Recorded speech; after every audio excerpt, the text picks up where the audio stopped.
screen by chance? I don't think I set it up. Not yet.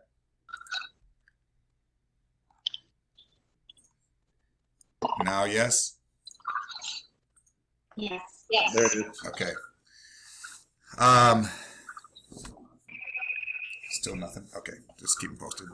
So, good morning, everybody. This is good. I do have a frog in my throat if you're curious of what that funny sound is. So I'm going to try doing less talking than normal because the frog doesn't like it very much, and that's kind of my plan.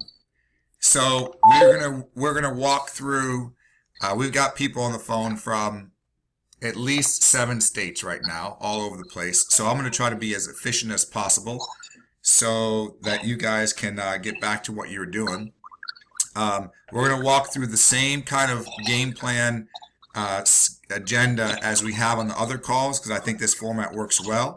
And if you have a thought or question, I want to hear it for sure. There's 2 ways to go about it. One is to text Derek, or 2 is to type in that little chat box, and if you got a question, that will pop up, which would be great. I guess the third way is you can always say something, and we'll stop. Sometimes it's harder to do, but for sure, go for it, because I want to hear what's on your mind. And we'll get rolling. All right, so first thing is celebrating what God is doing. There's a lot to celebrate. So we'll focus on a couple of those things right now. I would say that the party and the training, man, not sure about how everybody feels, but I personally enjoyed the party a ton. I mean, there were people there from all over, all sides of the aisle. It was an awesome time to celebrate what God had been doing the last year, and the fact that you guys all got to be part of that is a really big deal. So I was super thrilled with how the party went.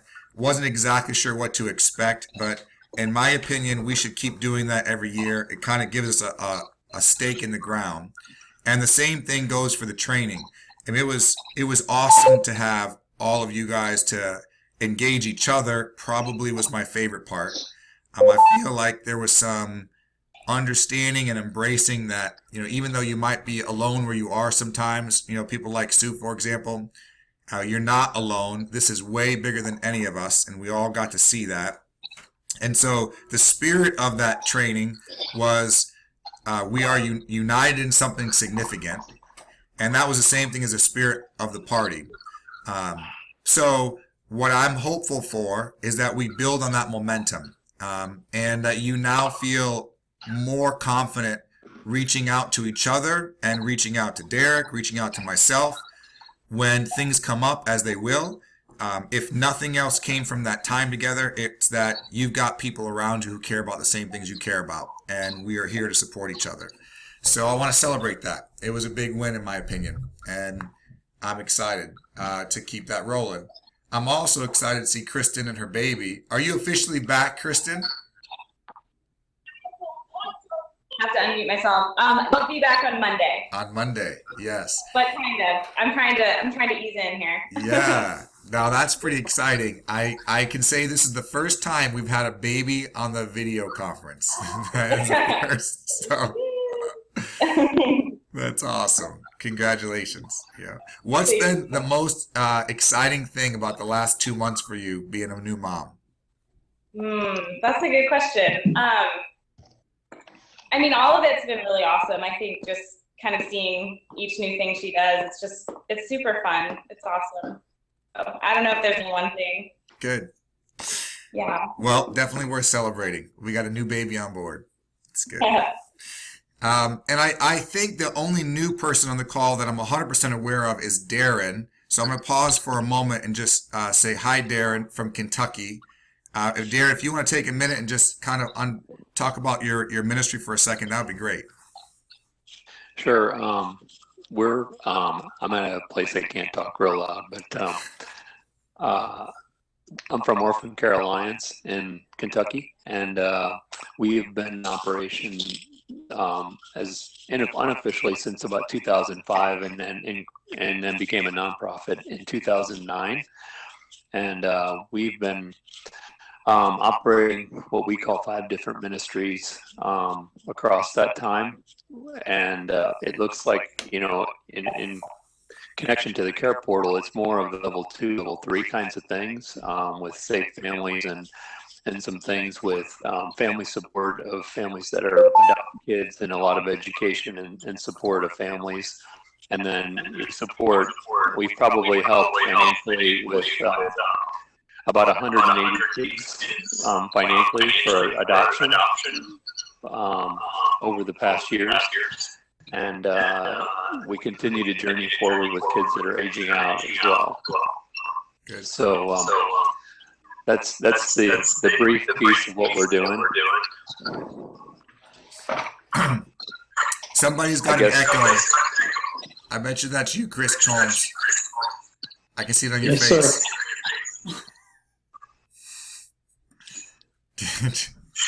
Hey, Chris. Hey, y'all. Hey, Chris, is your mute your line for a second. Okay. No, Chris. Am I muted? Yeah, the microphone, the upper left. Somebody's got us echoing. I guess the only thing I would add is that we're operating in Louisville and Lexington, and then starting up in Campbellsville. So in some central Kentucky, I guess, is what it's growing to. Right on. Thank you, Darren. Yeah, if everybody will pause for a second and mute their line. Actually, it's gone. Maybe it was you, Darren. I don't know. But we're good. Okay. Is there an echo still or no? No. There's not. Okay. It started in the middle of when I was talking, so I'm not sure why. It's Chris Combs' fault. We're just going to blame him. Oh, maybe it's Katie is pointing, I think, to Kristen. No, no. I'm muted. Yeah, not you. All right. It's the baby's fault. Blame it on the baby. All right. This is good. Let's click on. So the other thing to do to celebrate is to look at some data just to measure an impact. We don't need to spend a ton of time here, but there's a couple things I want to point out. The number of children impacted just continues to rise. And just to make sure everybody understands what that means, that's when a church meets a need and the worker closes that request and says a church met the need, that's how this number increases. That's the only way. And so both impacted children and families, God is still doing what he's been doing, and we get to see it continue to rise. So that's awesome. The other thing I want to point out is we crossed over for the first time. The number of active churches is more than waiting churches. So that's a big deal. Very big deal. I'm excited to continue to see that happen. And then third, I don't know if you've noticed this before, but this number down here, the number of reviews from agencies. So 1,287 is a really big number. I mean, when you think about ratings that you see on Amazon or other websites like that, you rarely see 1,200 plus people having reviewed something. And that's what we're really looking at. And so for that to be the number and for the rating to be at 95%, what I'm trying to express is from the child welfare perspective across all the states this is happening, you can be confident that they are having an awesome experience. And so our work is not just impacting children and families, but it's also impacting child welfare and how they see the church and how their job is and how they see families' needs being met. So as you think about what's happening where you are, this is a reality and we should celebrate it. It's a big deal. Okay. Any thoughts or questions on impact? Okay. Good deal. A little bit deeper here. So we don't talk about this number very much, but I think it's important for you to look at every once in a while. And you can even look at it in your particular region. Every time a worker closes a request, or submits a request, they tell us the estimated value of that request, whether it's a bed or a crib or a light bill or whatever it is. They give us a number. And when those requests are closed, we tally up that number. And so if you look from the very first place we launched in Austin all the way to this most recent quarter, this is quarter over quarter data, it just continues to rise. And I don't think we should publicize this too much. We might share it with agencies to help them get a view. But what I want to tell you is when the church is unleashed, the impact is measurable. And this is one example of what the church is doing. So every time they meet these needs, when we tally this stuff up, it's awesome. There is a significant real financial impact coming through local churches that we can celebrate. And we can celebrate the same thing on the child impact side, quarter over quarter. You can see the rise here. And as we launch more counties, more states, that number, and as we get better where we are, that number just keeps on rising. And that's awesome. So celebrate that with me. Good things are happening. From a nationwide perspective, this hasn't changed a ton, but one thing I want to share is that the state of Arizona is about to turn orange. And why that's going to happen is because effective May 1st, we have enough funding to launch Maricopa County, at least to get it started. So Jenica McMasters, who was at the training, will be officially a regional manager and start May 1st. She's actually in Disney World right now, so she's not on the call, but that's exciting. And so now that we've got a second place that is going in the process to really become active, and we have staff there, I'm confident that we can turn this orange and say that Arizona's an active state and no longer in pilot phase. So yay for Arizona. That's a big deal.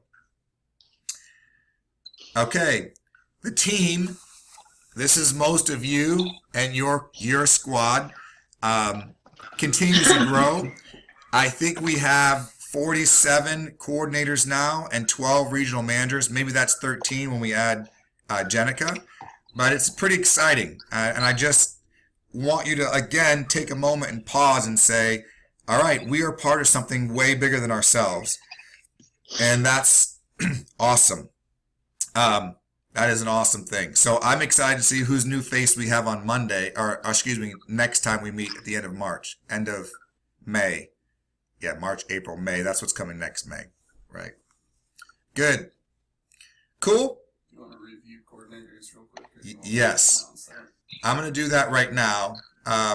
So as we click into housekeeping, one of the things that we need to do is clean up. We should not have an expectation that coordinators stay on forever, or that because somebody becomes a coordinator that we think it's always going to work out. It's not. Sometimes it is, and sometimes it's not. And there should be freedom in that. Anytime that we feel like God is calling us to something, we step into it. And if we feel like God is calling us out, we step out. And if we feel like we made a mistake and we stepped into something that wasn't from the Lord, that's okay. And so I want to give you freedom to talk with coordinators who don't really seem to be walking out what we think needs to be walked out, and give them freedom to move on. And when that happens, just let Derek know so that we don't we're not communicating with people the wrong way. So I guess one specific takeaway right now is if you have a coordinator who is in the system and you know there should no longer be one, have that conversation and then let Derek know. That is one specific action item from this call, so that next month when we look back at this, the pictures and the people in the system will be accurate. Sound good? Any thoughts or questions about that process? About kind of letting a coordinator move on?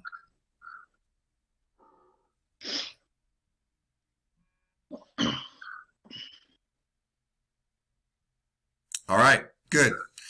Really quickly, no new brochures are in, so have that in mind. If you need some, let Derek know we've got them, and he'll get them sent out. They're the ones that you saw at the training in March. They're available. And the last thought about housekeeping is the giving process. So we have, again, I'll repeat myself. I never feel like you should pressure churches to give, but I always think we need to make the opportunity available to them and be aware of that process. And so the ways that we're communicating the giving are via an email that goes out when they say they want to give, by the monthly updates that get sent out that have what they have given and an opportunity to give if they want to, and then the regions section of the CRM. If you are not familiar with this regions section of the CRM, please connect with Derek, because it shows you exactly which churches in your region have given, and you need to be aware of that. It shouldn't be a surprise to you. So one other takeaway from this call is, if you don't know how to get into that section, let Derek know and he'll help you. You should also be really familiar with the giving page on the website, and I might pull that up. We're having a little bit of difficulty as of the last 15 minutes. And I don't know why, but we are. All right, looks like it's working now. Yeah.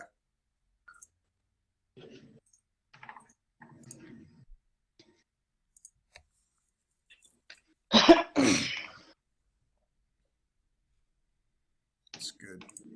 Okay, so your communication with any church who's not sure how to give is just send them to careportal.org/give, and it gives them their options on which ways to do it, and it gives them the video that talks about giving, and it gives them the infrastructure of the ministry so they can see how all this fits together. So I'm just reiterating that the simple step for you to take, if anybody asks you, how do we do this? You just send them to careportal.org/give. That's it. We'll communicate it through these vehicles automatically, and you communicate it that way. Sorry. Any thoughts or questions about that?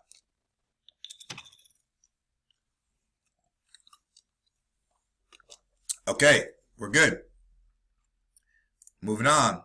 So what's new? I've got a pretty cool list, and I would love for Bishop Aaron to step into this a bit and talk through community ambassadors. We talked about it a bit at the training in March, but we had a nice retreat, an awesome retreat a few weeks ago in Texas, where a dozen or so pastors came in, and we unpacked this a bit and dug in with them. So Aaron, if you can unmute and just express, how you felt like that went and where you think we're going with the significance of community ambassadors in the ministry infrastructure. Well, I think it went just really great. We had around 30 or so pastors that came to Waxahachie and was with us, and tremendous day. That first morning, we had the privilege of being in court, simulating the clergy in court for kids. That evening, we had poverty simulation, and the next day, we just unpacked everything with the whole entire group, and came out with some tremendous ideas and focus. And the outcomes of that is going to produce in every region some community ambassadors, regional ambassadors. That community ambassadors piece of it is going to be very significant. They're going to be at the same role of having 10 churches that they're going to help those of you guys, regional coordinators, and also those that are working in the active community to make connections with those pastors, both in interceding in prayer and also making the connection to engage those pastors. So the outcome came out with exciting reviews from the pastors, and we're excited about it. I'm excited about it as well. And Tate, I'd like to hear your thoughts, because as I've shared with you all in the past, this side of the triangle, right, the right side here, is we had it in a very unofficial way. So starting with Bishop Blake, who has played all of the roles from a pastor in a church who's answered this call to mobilizing his community, to mobilizing his part of Texas, to mobilizing to Texas, to now working across the country. Aaron has played all of these roles. And we have other individuals who are kind of stepping into the space, but we have not ever very clearly communicated their significance in this process and giving them a seat at the table. And so I am excited that we are making this formal, that we're going to give titles just so people can understand their role. So we're going to give some clarity as to what that might look like. And when you think about the both sides of the triangle, we have an operational side on the left and a spiritual leadership side on the right. And when you put those two things together, a whole lot more happens than when you just have one side. So I'll be specific. Me by myself, my capacity to lead, if it's just me, we have problems because I don't lead with a pastor's mindset. I lead with an operational mindset. So if we take that at the central office capacity, where if it's just my mindset that's leading, we're going to miss stuff as we have. But when you add Bishop into the mix and you think about the way that he thinks and the way that he operates, well, he thinks like a pastor. And so bringing that through all the levels of the ministry is going to make everything more effective. Where you and your operational side run into hurdles, when there is a pastor on the other side of you being the left-hand, right-hand thing, sorry, it just works better. So Tate, I'm going to zip it. Do you have anything to add to that? Yeah, I think just clarifying, how's my volume? Is that okay for everybody? Yeah. Great. So Sue posed the question, are we talking about this being a pastoral equivalent to a coordinator? And yes, that's when we say community ambassador, we're talking about that ambassador, that pastoral figure who is supporting the same 10 churches that the coordinator is. Now, we will get into what is the manager equivalent of a pastor. We don't have that nearly as well shaped and defined as we do the community ambassador. And then at the state level, the same. We don't have that defined, but long term, we see those roles being important. Much like managers support coordinators, regional ambassadors supporting community ambassadors. So everybody supporting the level above them is kind of the model that we're working towards.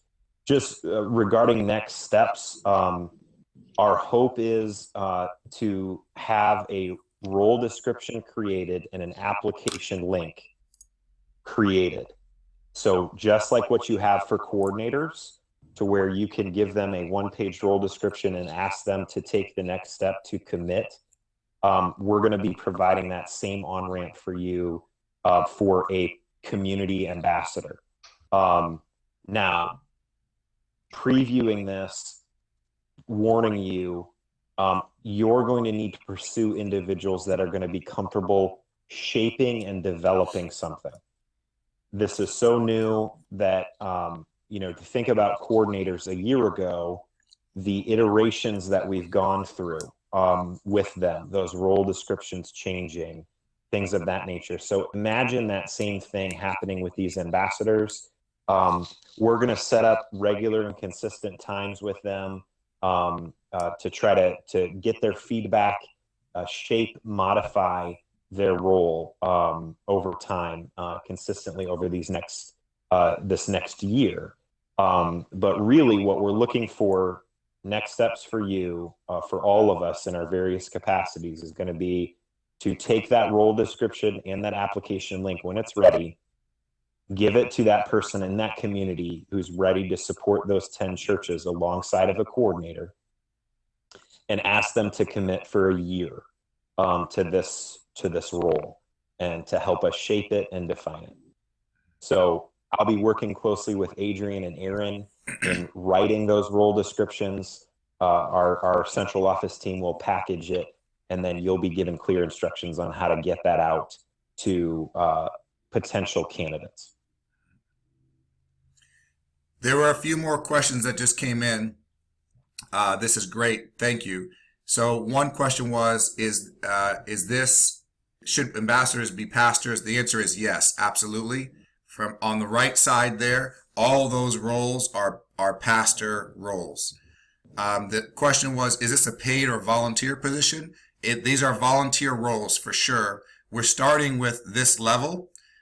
There's going to be opportunities to help support these pastors. For example, some of them needed help getting to the retreat, and so we helped with that process. The retreat itself, covered the expenses for that. And so there are things that we're definitely going to do to support the role, but they are volunteer roles. We're not expecting a pastor to quit their job and do this, stop being a pastor. No, this is something that they would do a little bit on the side, but in the context of what they're doing overall as a pastor. And I think that was it. Good questions. I like you guys putting them in there like that. We'll answer them. Yeah, just touching on that real briefly, the pastoral time commitment that was brought up in the retreat with these men, and I really appreciated one pastor kind of took the initiative to stand up and say, "We're all really busy. What this is going to force us to do is to evaluate what are we going to let go of in order to step into this role." So I think that's something to be mindful of, that we are actually asking individuals to sacrifice something in order to engage with this.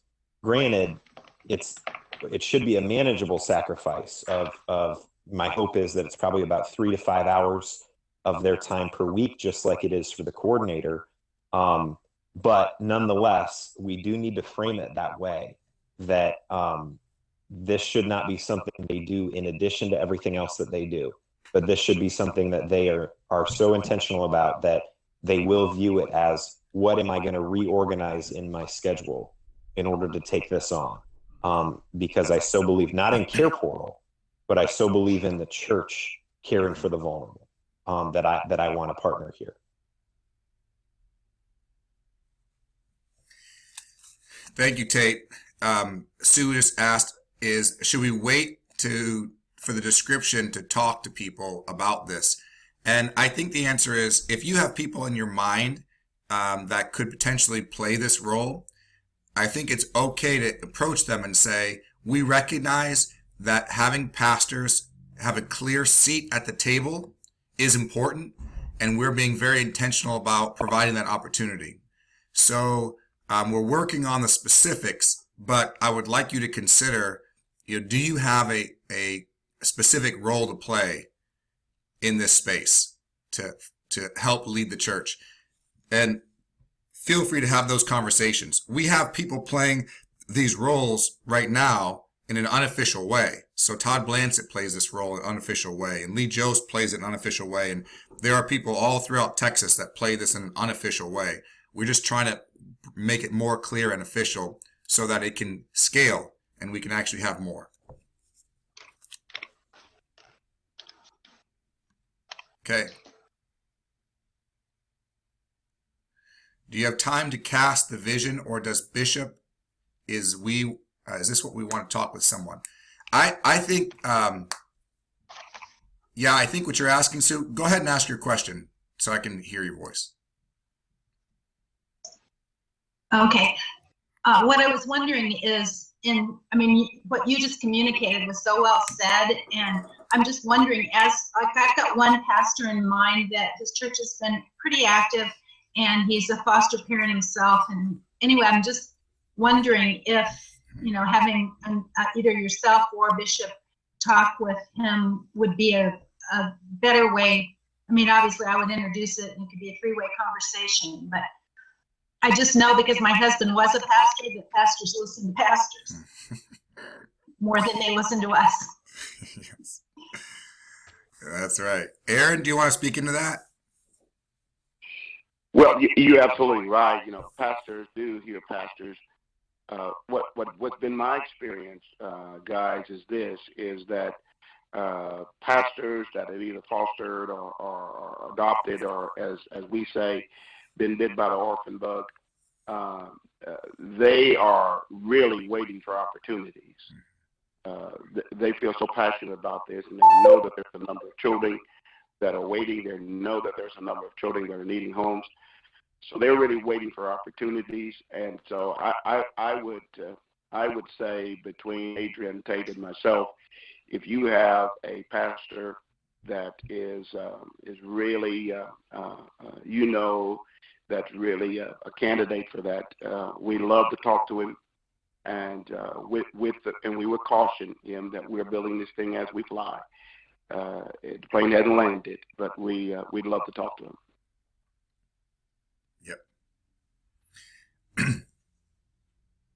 That's great. Okay. Excellent discussion. Okay. I'll move on a little bit. Are we good or no? Yep.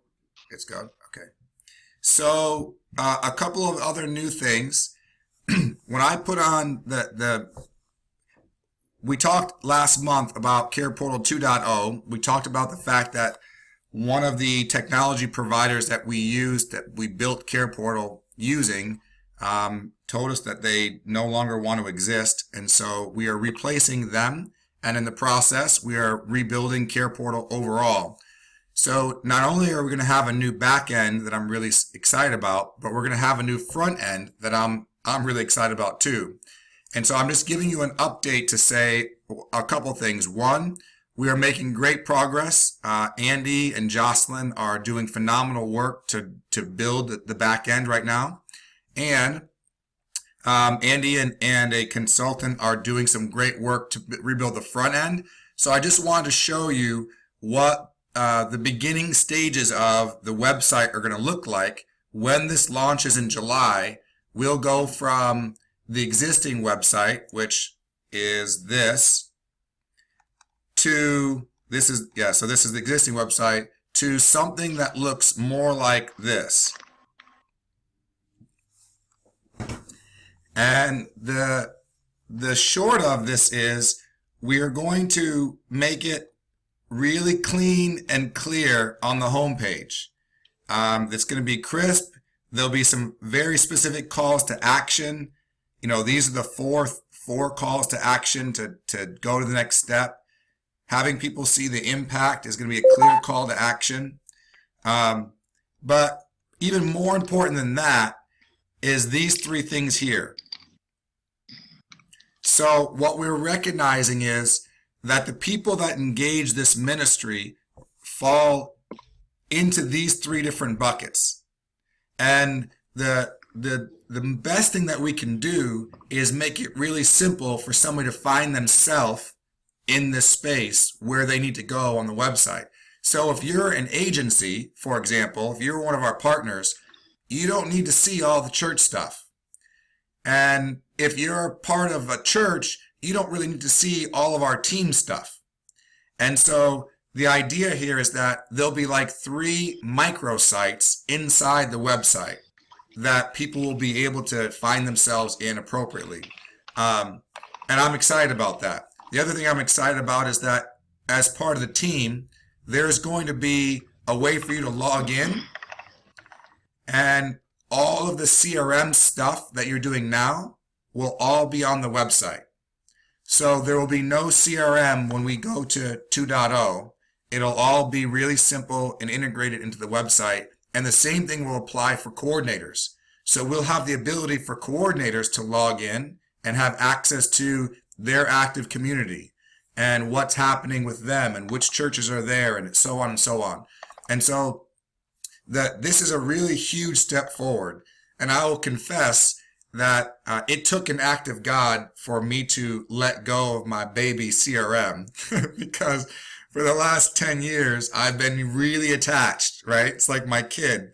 And people have asked me multiple times, developer guys, so are you sure you need to use that CRM thing? Are you like committed to it, married to it? And the answer has always been yes.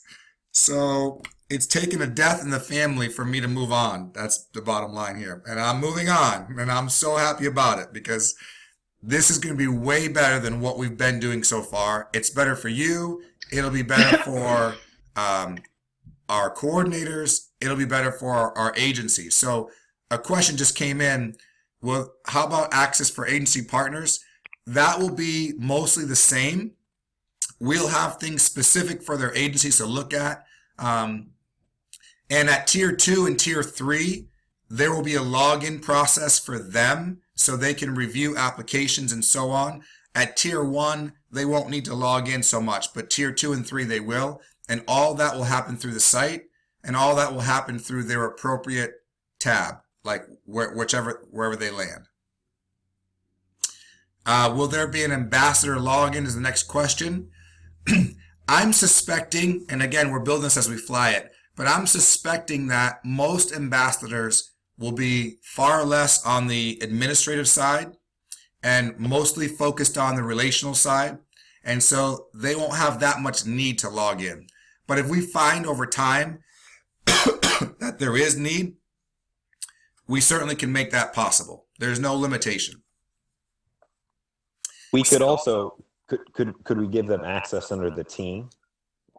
Yeah, totally. That's what I'm saying is we can give them access. So the way this actually works is that every single person who we have an email address for will actually have a login.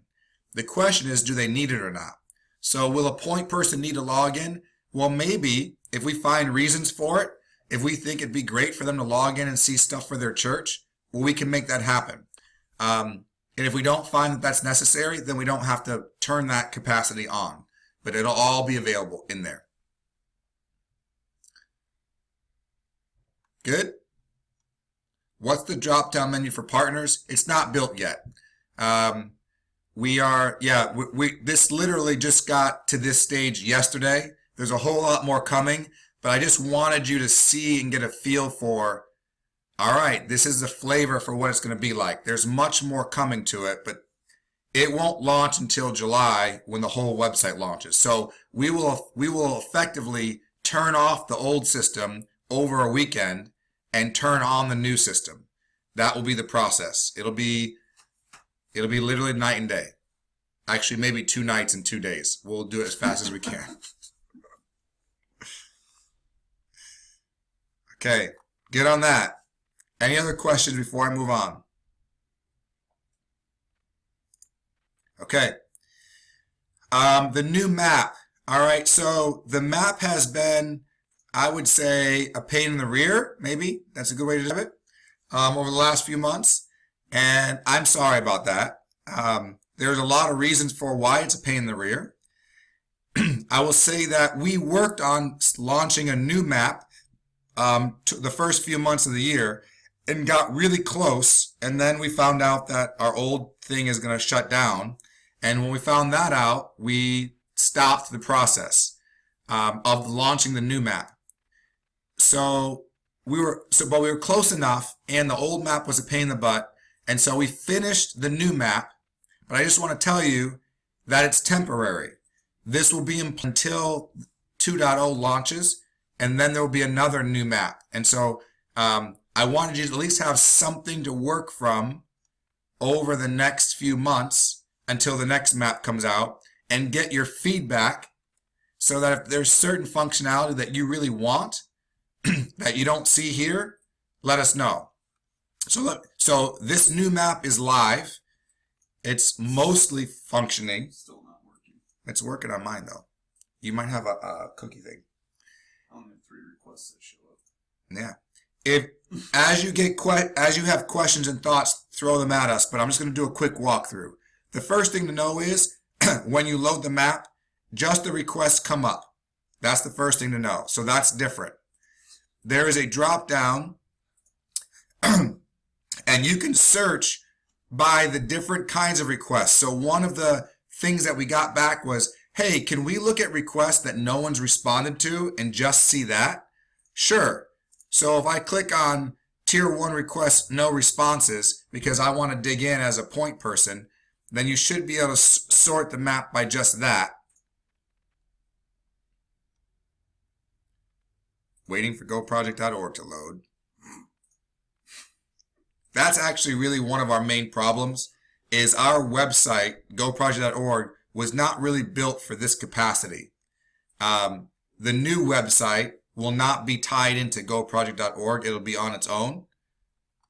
And so it will have the capacity to handle this.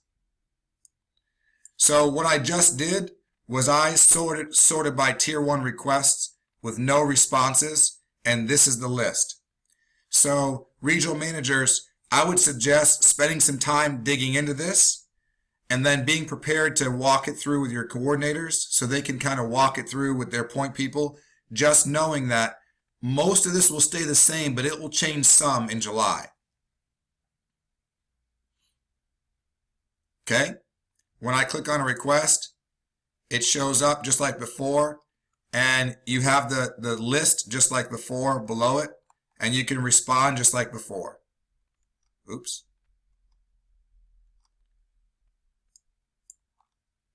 Okay. So if we're searching the no response option, that means that no churches have responded to that request. Or does that mean that? Well, yeah. Okay. That's the answer to my question. So not a single church has That's responded. exactly right. Okay. Nobody's responded yet. Okay. You should also know that if you put a zip code in, it's going to limit it to just requests in that zip code. It's not going to be a radius around that zip code. That's why. So it's not the same as before. Before there was a radius, now it's just that one. So my recommendation would be just use this and zoom in, and then you'll be able to see very clearly, what you need to see. The green background, that's where the active counties are. So the idea is just to let people see that that's where stuff is happening. All right, so the question is, yeah. So you can look at tier 1 request all, or tier 1 request no responses. That's the differentiation that we have. Same thing with tier 2 and tier 3.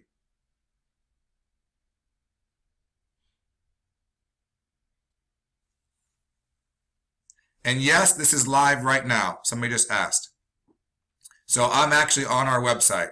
We made it live this morning or yesterday, doing some tweaking, but it's live. If you find problems, let Derek know and we'll dig in.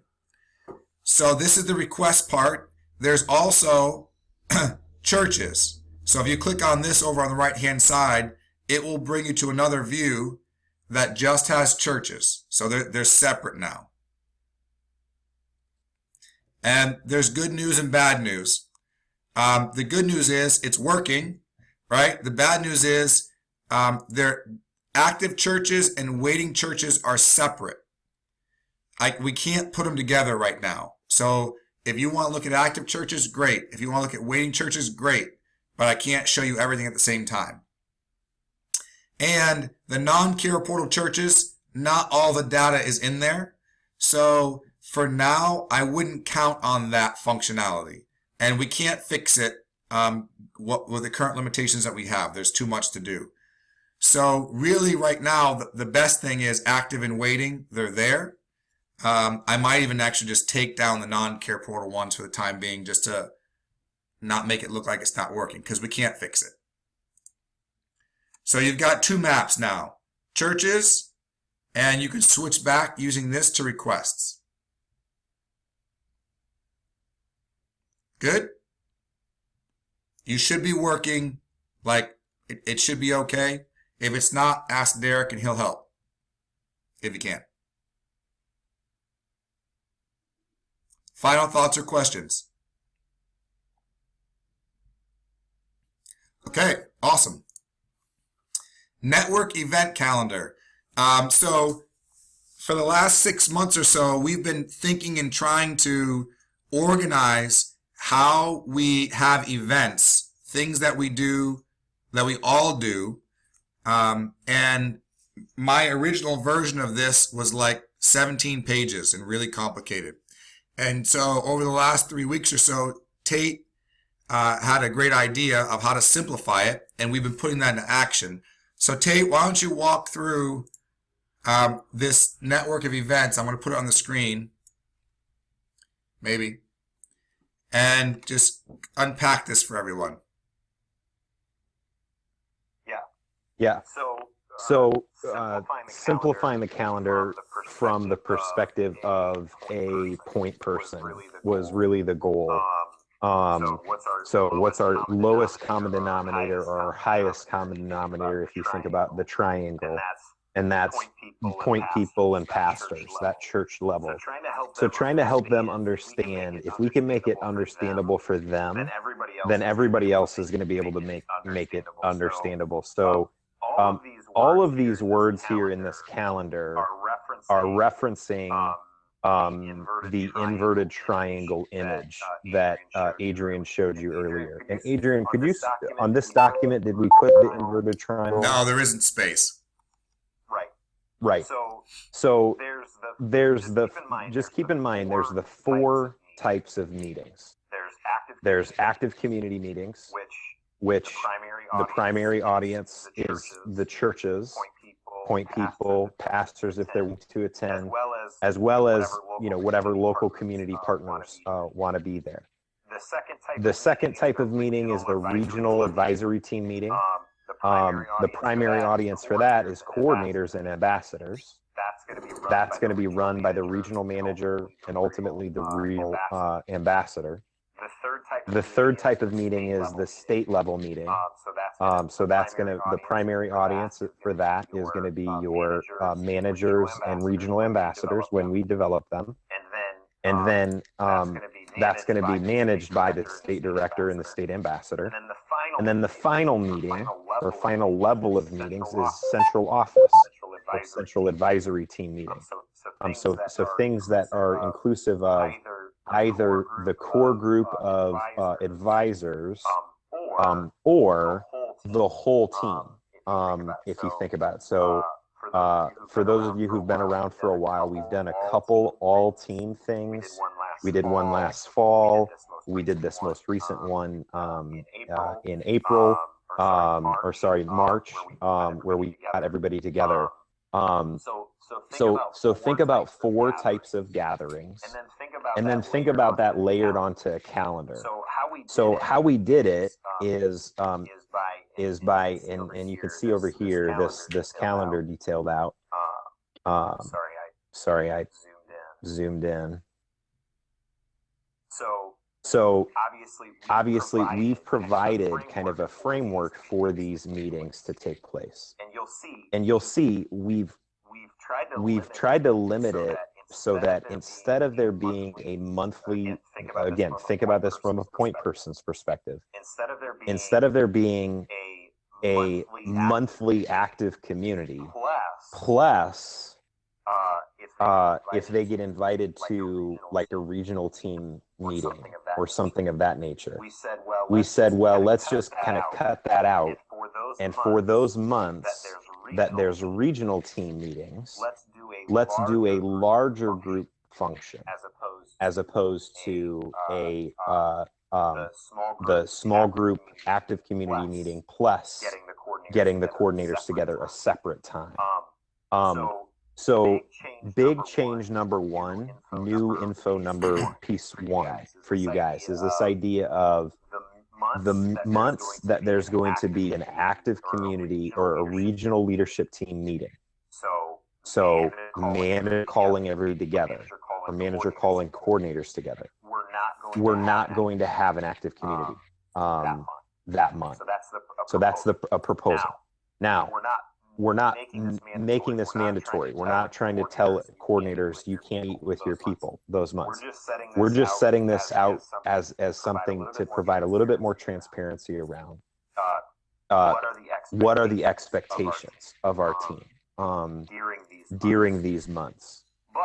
But our hope is that these regional advisory team meetings become more inclusive of the point people.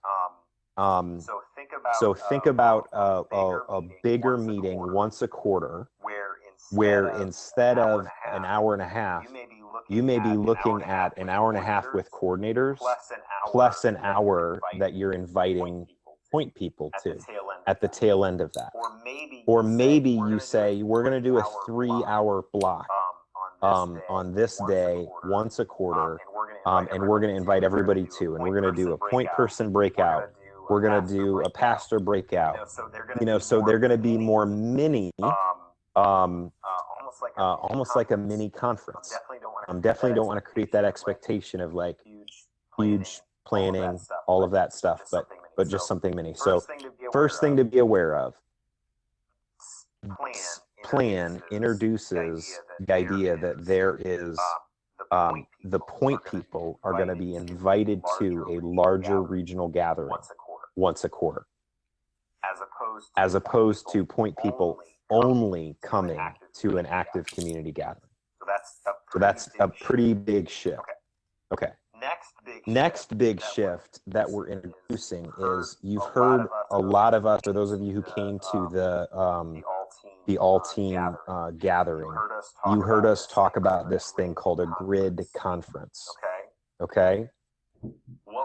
What we were discussing with the grid conference is this idea of a regional level kind of big deal, where you as a manager, or you pull together your coordinators and you throw a relatively large conference that's kind of open to the public.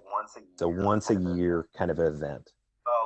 So what this calendar proposes is that you shift emphasis to these quarterly gatherings as mini conferences, less emphasis on a 1 time a year event, more emphasis on a 3 times a year gathering. Okay. Then the final shift is new, and that is, what if the state director throws a state conference where everybody from the state is invited to attend? The primary audience of that is going to be the team, the ambassadors, coordinators. Point people may or may not come, depending on the location, how far they have to drive, their availability. But it's a statewide conference that's a little bit of a bigger deal once a year, as opposed to the region, you as a manager having to manage a kind of conference on your own. So those are kind of proposed things going month by month, starting with the regional advisory team meeting. So managers, this is your once a quarter kind of event. So you have planning time leading up to this, and you have an event in January where everybody circles back together, kicks the year off. Active community in February and March. March is where we're proposing a regular national team meeting. So just what we did last month in Kansas City, doing that annually. April, another regional advisory team meeting. So you're getting a sense here at the beginning of every quarter, managers are going to be pulling the region together and setting the pace, addressing issues, developing vision for that next quarter. Active community. Adrian's going to be pulling state directors together here in June for Central Advisory Team. Adrian, could you scroll up for me? The bubbles are blocking my view of July. Yep. Again, starting a new quarter over, regional advisory team, active community, and then September, central advisory team. So again, Adrian pulling key team members together at a central office level. October is where we're proposing state directors plant their flag, working with their managers to have a more inclusive conference. This is where you leverage your relational capacity and network to invite state directors to get agency leadership to come. Breakout sessions for that's led by an ambassador for ambassadors, coordinator breakout. Things of that nature are going to happen at that statewide grid conference, and then headed into November and December. So October, instead of having a regional team meeting or a regional advisory team meeting, the managers and everybody comes to that one state gathering. Okay. That's good. So this is the first, I would say, official step in this direction. We've been talking, thinking, listening, all that kind of stuff for a while now.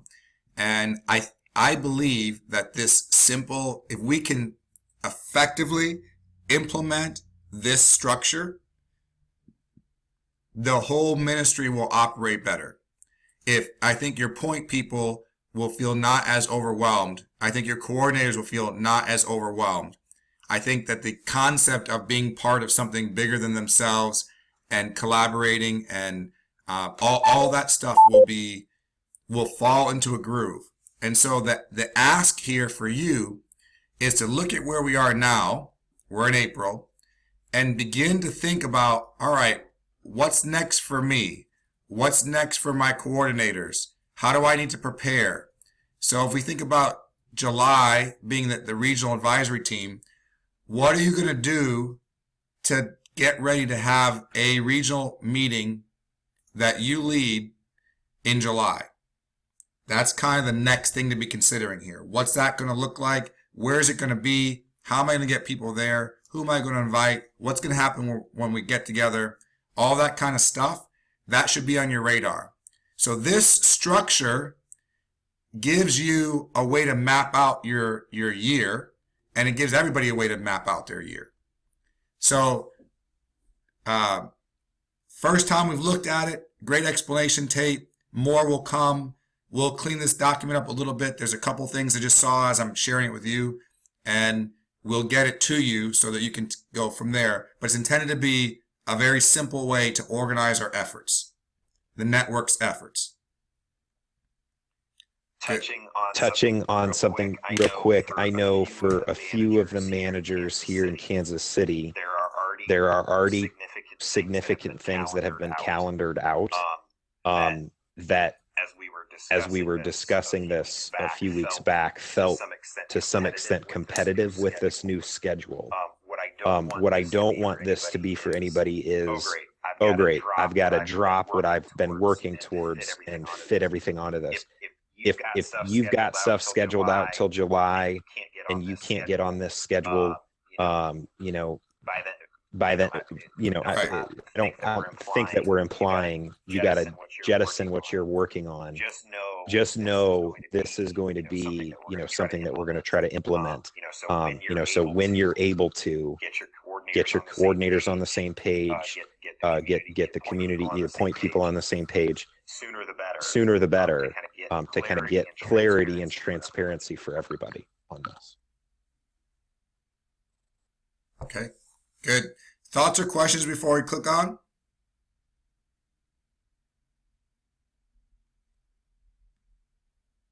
All right, good stuff, Tate. That's what RBTV said. Last thing on what's new is launch events. I don't think that Chris Campbell is on the call, and I bet you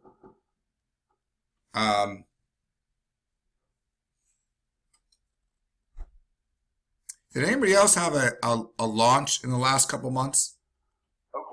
Oklahoma City went fantastic. Okay, good. Ryan, you were there. Yeah, do me a favor and just share with us how Oklahoma City went. Well, it was a blanket a blanket invitation that people could RSVP, and we had it at the Blue Room in the state capitol. And it was packed out crowd. There was people standing around the walls, and there were a lot of key people from the agencies that were there. And the great thing, and the way Chris celebrated it, it was really cool because those agency workers felt the church wrap around them and say, look, we are going to help you do what it is that you've been called to do. And so that was really encouraging for them. And Life Church was able to finish out that region's funding for the year to be able to launch Oklahoma City. And so they gave us it was a little over $34,000 check that day. And then the caseworker that submitted the first request was able to stand up and explain the situation. The request went live, and it was like, you heard everybody like trying to log on to answer that request. But that request got answered there in that meeting, and then we sent out. And so it was a great event. That's awesome, brother. I'm excited too.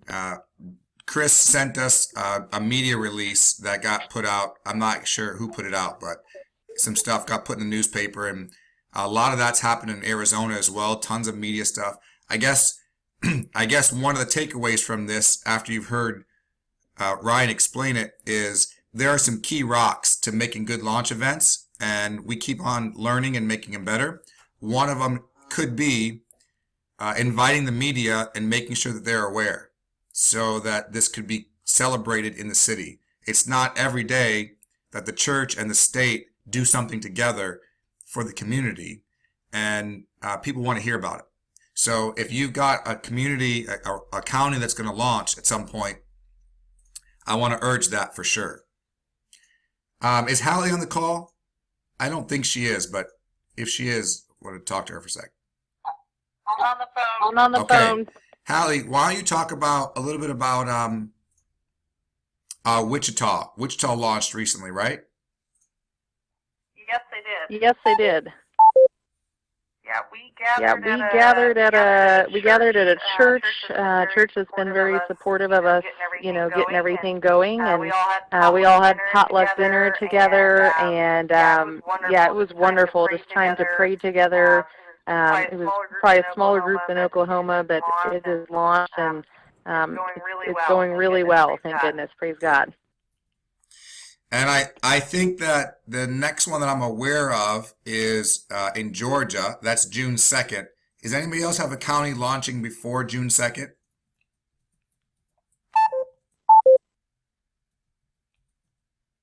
Okay. Awesome. All right. What's needed? So I'm going to have Derek talking to this for a second. We started this manager brainstorming sessions actually at the training in March, but we want to keep it going because there's a lot of stuff in those brains of yours that would be awesome to share with others. And what better way to do it than a brainstorming session? Crazy idea. So, Derek, you want to talk to us a little bit about what's coming? Sure thing. You need to get over here, or you in the... Yeah. All right. Coming your way. Okay. So, what we're gonna do? I'm gonna select a couple of folks to kind of speak into a few different topics, really, to just kind of get your feedback. You can see me. Get your direct feedback on some different things. Get your ideas. How can we reshape some stuff? How can we build new things going forward? So I'm going to hand select a couple of people to participate in some calls here in the next probably week or so. So it'll be, instead of being specific to a region, I know Tate does regional calls every week where you guys get together and you discuss some stuff on the Kansas and Missouri sides. I'm going to pick people from around the country to come together to do a brainstorming session. So it's not specific to one area, but it's more, we'll get a broader view, talk about the way things work where you're at, the way they don't work where you're at, and see if we can start to develop some things that work across the spectrum instead of just specific in some areas. So we're going to start by really digging into the volunteer coordinator profile and walk through that. So that's what you can expect if you get an email from me. You're in our first sample of this. So yeah, it should probably take us about 30 minutes is all. But looking forward to getting your feedback and helping us within central office kind of craft some things going forward. That's good. Thanks, buddy. Okay, role-specific toolkits. So if you go to OneDrive, you asked for this a while back, and we've begun the process. So if you go into OneDrive, you'll see role-specific toolkits. So for you, for coordinators, for point people. And I would love for you to dig into those and give feedback to Derek as to what might be missing, what doesn't make sense, etc. They're there for you to make your job easier so that when you're communicating with others, there's like a packet. When you're onboarding a new coordinator, there's a packet. When they're onboarding a new point person, there's a packet. And that structure will make it simpler for you to do what you're doing. So where on the OneDrive is what Sue asked. Is it easy to see in there? Yeah. Yeah, you should. If you go in there, you should be able to see it. If you can't, ask Derek. It should just be in there. I'll look at it to remember what it is. But Okay. As far as what's needed, anything else on your mind that you are thinking of that might be helpful for yourself or for the team that it's not on our radar? You can unmute if you want to talk through it. If you're thinking of it, I'm sure you're not the only one.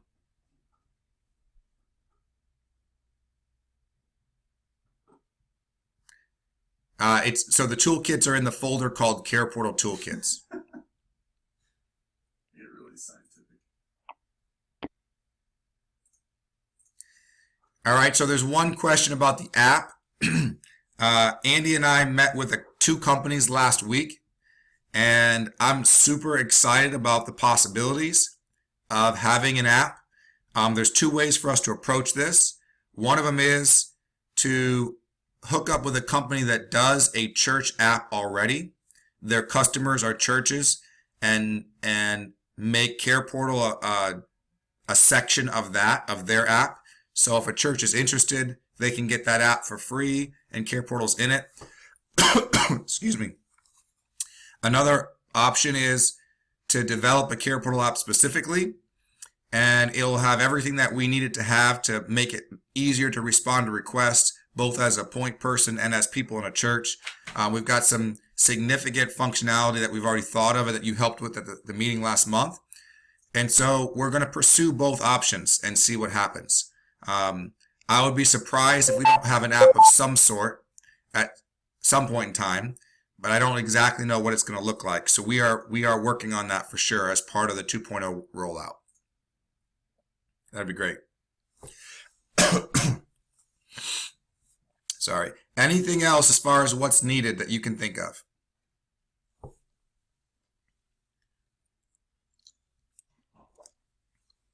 Okay. I don't want to keep you on the phone longer than necessary. Aaron, are you there still? Yes, I am. Brother, anything else that you'd like to share? And also, if you wouldn't mind closing us in prayer, that would be great. Okay, love to. Father, we just thank you, God, for the blessings of all of our team across the country. We thank you, God, for the opportunity that we have to serve by serving the others. We are serving you. Father, we thank you also, God, for those churches and those pastors who are leading in their own congregations, and many others, God, who will be joining us. We pray that you will continue to bless those that are working on the technology side, those that are working, that we're contracting with, and also, God, all the churches and pastors around the world that, Lord, that we are tied together through a system called the Care Portal. We just ask your blessings and to keep us and to bless us as we go forward as a team. In Jesus' name we pray. Amen. Amen. Amen. Thank you, brother. Thank you, guys. Have a great rest of your week. And if there's anything we can do to help, please let us know. Adrian, will you send out the recording of this and the stuff again? Yes, I will. Okay. Complete with all my coughing. There's no charge for that. Perfect. Yep. Thanks, guys. Blessings. Bye-bye. Bye-bye. Bye-bye.